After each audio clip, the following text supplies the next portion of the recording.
Hello viewers, ইলেকট্রোমোশন অ্যাপ্লিকেশনের নতুন আরেকটা ভিডিও এডিটিং টিউটোরিয়ালে আপনাদের সবাইকে স্বাগতম। তো ভিউয়ার্স, আজকের এই ভিডিওতে আমি আপনাদেরকে ইলেকট্রোমোশন অ্যাপ্লিকেশনের যে ওয়াটারফল শেক ইফেক্ট আছে এটা কিভাবে অ্যাড করবেন এটার ফুল টিউটোরিয়াল আপনাদেরকে আজকে দেখাবো। তো ভিউয়ার্স, আজকের ভিডিওটা কিন্তু খুবই ইন্টারেস্টিং হতে যাচ্ছে। আজকের ভিডিওটা কিন্তু কেউ টেনে টেনে দেখবেন না। তো বন্ধুরা, ভিডিওটা শুরু করা যাক। আর ভিডিও শুরু করার আগে আপনাদের কাছে একটা অনুরোধ, যারা আমার চ্যানেলে নতুন কিংবা যারা ভিডিও এডিটিং শিখতে চান তাহলে কিন্তু আমার চ্যানেলটাকে সাবস্ক্রাইব করে রাখতে পারেন অ্যান্ড পাশে থাকা বেল আইকনটাকে অল করে দিতে কিন্তু ভুলবেন না। ফার্স্ট অফ অল বন্ধুরা, আমি এখান থেকে এখন ইলেকট্রোমোশন অ্যাপ্লিকেশনটাকে ওপেন করে দিব।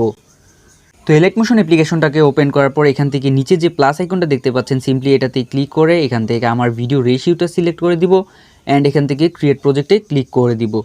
তারপর এখান থেকে নিচে যে প্লাস আইকনটা দেখতে পাচ্ছেন, সিম্পলি এটাতে ক্লিক করে এখান থেকে মিডিয়াতে চলে যাব অ্যান্ড ওইখান থেকে যে ভিডিওটা এডিট করতে চাচ্ছি সিম্পলি ওই ভিডিওটা সিলেক্ট করে দিব।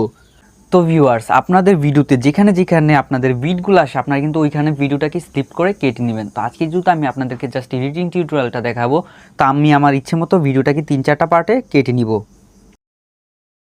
তো ভিউয়ার্স, আপনারা দেখতে পাচ্ছেন যে আমি আমার ভিডিওটাকে 3-4টা পার্টে কেটে নিয়েছি অ্যান্ড প্রথমের যে লেয়ারটা দেখতে পাচ্ছেন সিম্পলি এটাতে ক্লিক করে দিব, দেন এখান থেকে চলে যাব ইফেক্টে। তারপর এখান থেকে অ্যাড ইফেক্টে ক্লিক করে দিব। তারপর অ্যাড ইফেক্টে ক্লিক করার পর আপনারা এখানে দেখতে পাচ্ছেন উপরে একটা সার্চ অপশন, সিম্পলি এখানে গিয়ে সার্চ করব টিলস। তো টিলস লিখে সার্চ করার পর আপনার কাছে প্রথমে যে ইফেক্টটা আসবে সিম্পলি এটাতে ক্লিক করে দিবেন, দেন এটাকে এখান থেকে স্ট্যান্ডার্ড সেটিং করে দিবেন। তো স্ট্যান্ডার্ড সেটিং করে দেওয়ার পর একটু নিচে স্ক্রল করে আসার পর আপনারা দেখতে পাবেন যে মিরর নামে একটা অপশন, সিম্পলি এটাকে অন করে দিবেন। তো বন্ধুরা, টিলস যে ইফেক্ট আছে সিম্পলি এটার আর কোনো কাজ নেই, এখান থেকে ব্যাক চলে আসবেন অ্যান্ড আবার চলে যাবেন ইফেক্টে। ইফেক্টে আসার পর এখান থেকে ক্লিক করে দিবেন অ্যাড ইফেক্ট। অ্যাড ইফেক্টে আসার পর এখান থেকে মুভ অ্যান্ড ট্রান্সফর্ম নামে যে অপশনটা আছে সিম্পলি এটাতে চলে যাবেন। তো এটাতে আসার পর এখান থেকে 4 নাম্বার যে ইফেক্টটা দেখতে পাচ্ছেন অসিলেট, সিম্পলি এটাতে ক্লিক করে দিবেন, দেন এটাকে স্ট্যান্ডার্ড সেটিং করে দিবেন। তারপর এখন যে অসিলেট ইফেক্ট অ্যাড করছিলেন সিম্পলি এটার লেয়ারটাতে ক্লিক করে দিবেন, দেন আপনার কাছে এরকম কয়েকটা সেটিং চলে আসবে। তারপর বন্ধুরা, এখান থেকে কর্নারে দেখতে পাচ্ছেন যে একটা ছোট প্লাস আইকন, সিম্পলি এটাতে ক্লিক করে ভিডিওর ফার্স্টে একটা কি অ্যাড করে নেবেন অ্যান্ড এটার অ্যাঙ্গেল দেখতে পাচ্ছেন যে আপনারা 45 ডিগ্রি দেওয়া আছে, সিম্পলি এটাকে করে দিবেন আপনারা 90 ডিগ্রি।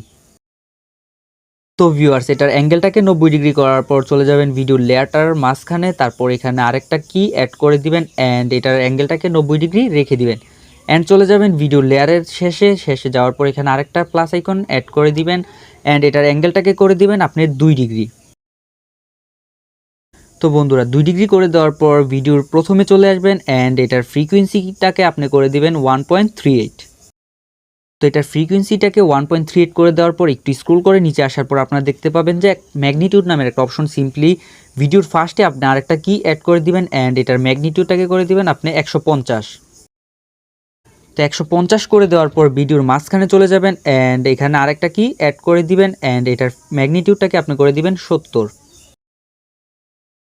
তো ভিডিওর মাঝখানে যে কিটা অ্যাড করছিলেন সিম্পলি এটার ম্যাগনিটিউডটাকে 70 করে দেওয়ার পর ভিডিওর লাস্টে চলে যাবেন অ্যান্ড এখানে আরেকটা কি অ্যাড করে নেবেন অ্যান্ড এটার ম্যাগনিটিউডটাকে আপনি করে দিবেন 0। তো বন্ধুরা, অসিলেট যে ইফেক্ট আছে সিম্পলি এটার কাজ কিন্তু শেষ, এখান থেকে ব্যাক চলে আসবেন অ্যান্ড যে ইফেক্ট নামের অপশনটা আছে সিম্পলি এটাতে ক্লিক করে দিবেন অ্যান্ড এখান থেকে চলে যাবেন অ্যাড ইফেক্ট। অ্যাড ইফেক্টে আসার পর এখান থেকে ওয়ার্প নামের একটা অপশন দেখতে পাচ্ছেন, সিম্পলি এটাতে ক্লিক করে দিবেন আর নিচে চলে যাবেন অ্যান্ড এখান থেকে একবারে শেষের যে ইফেক্টটা দেখতে পাচ্ছেন ওয়েব ওয়ার্প, সিম্পলি এটাতে ক্লিক করে এটাকে স্ট্যান্ডার্ড সেটিং করে দিবেন। তো ভিউয়ার্স, আপনারা এখন যে ইফেক্ট অ্যাড করছেন ওয়েব ওয়ার্প, সিম্পলি এটার লেয়ারে ক্লিক করে দিবেন অ্যান্ড এখান থেকে এটার অ্যাঙ্গেলটাকে করে দিবেন 45 ডিগ্রি। তো এটার অ্যাঙ্গেলটাকে 45 ডিগ্রি করে দেওয়ার পর এখান থেকে একটু স্ক্রল করে নিচে চলে আসবেন অ্যান্ড এটার স্পেসিং দেখতে পাচ্ছেন যে 20 দেওয়া আছে, সিম্পলি এটাকে করে দিবেন 200। তো 200 করে দেওয়ার পর একটু নিচে স্ক্রল করে আসার পর আপনারা দেখতে পাবেন যে ম্যাগনিটিউড নামের একটা অপশন, সিম্পলি এটাতে ক্লিক করে দিবেন অ্যান্ড ক্লিক করার আগে আপনারা এখান থেকে একটা কি অ্যাড করে নেবেন, এটার ম্যাগনিটিউডটাকে করে দিবেন আপনারা 15। তো এটার ম্যাগনিটিউডটাকে 15 করে দেওয়ার পর আপনারা চলে যাবেন ভিডিওর মাঝখানে আসার পর এখানে একটা প্লাস আইকন অ্যাড করে নেবেন অ্যান্ড এটার ম্যাগনিটিউডটাকে করে দিবেন 0। তো বন্ধুরা, আপনারা 0 করে দেওয়ার পর আপনারা দেখতে পাচ্ছেন যে আমার ভিডিওতে কিন্তু সুন্দরভাবে কিন্তু ইফেক্টটা বসে গেছে। তারপর বন্ধুরা, আপনারা ভিডিও লেয়ারটাতে ক্লিক করে দিবেন অ্যান্ড ইফেক্টে ক্লিক করে দিবেন। তারপর নিচে দেখতে পাচ্ছেন যে একটা 3 ডট অপশন, সিম্পলি এটাতে ক্লিক করে এখান থেকে কপি ইফেক্টে ক্লিক করে দিবেন অ্যান্ড এখান থেকে চলে আসবেন ব্যাক চলে আসার পর আপনারা আপনাদের পরবর্তী যে লেয়ারগুলোতে ইফেক্ট অ্যাড করবেন সিম্পলি ওই লেয়ারটাতে ক্লিক করে দিবেন অ্যান্ড ইফেক্টে চলে যাবেন। যাওয়ার পর এখানে নিচে দেখতে পাচ্ছেন যে 3 ডট অপশন, সিম্পলি এটাতে ক্লিক করে পেস্ট ইফেক্টে ক্লিক করে দিলেই কিন্তু বন্ধুরা দেখতে পাবেন যে আপনার ইফেক্টগুলো কিন্তু এর পরবর্তী লেয়ারটাতেও কিন্তু অ্যাড হয়ে গেছে। তো ভিউয়ার্স, আজকের ভিডিওটা এতটুকু পর্যন্ত। এই ভিডিওটা যদি ভালো লেগে থাকে তাহলে একটা লাইক করে দিবেন অ্যান্ড কমেন্ট করে দিবেন যে ভিডিওটা আপনাদের কাছে কেমন লেগেছে। আর বন্ধুরা, আমার চ্যানেলটা যারা এখনও সাবস্ক্রাইব করে না, আমার চ্যানেলটাকে সাবস্ক্রাইব করে দিবেন অ্যান্ড পাশে থাকা বেল আইকনটাকে কিন্তু অল করে দিতে ভুলবেন না।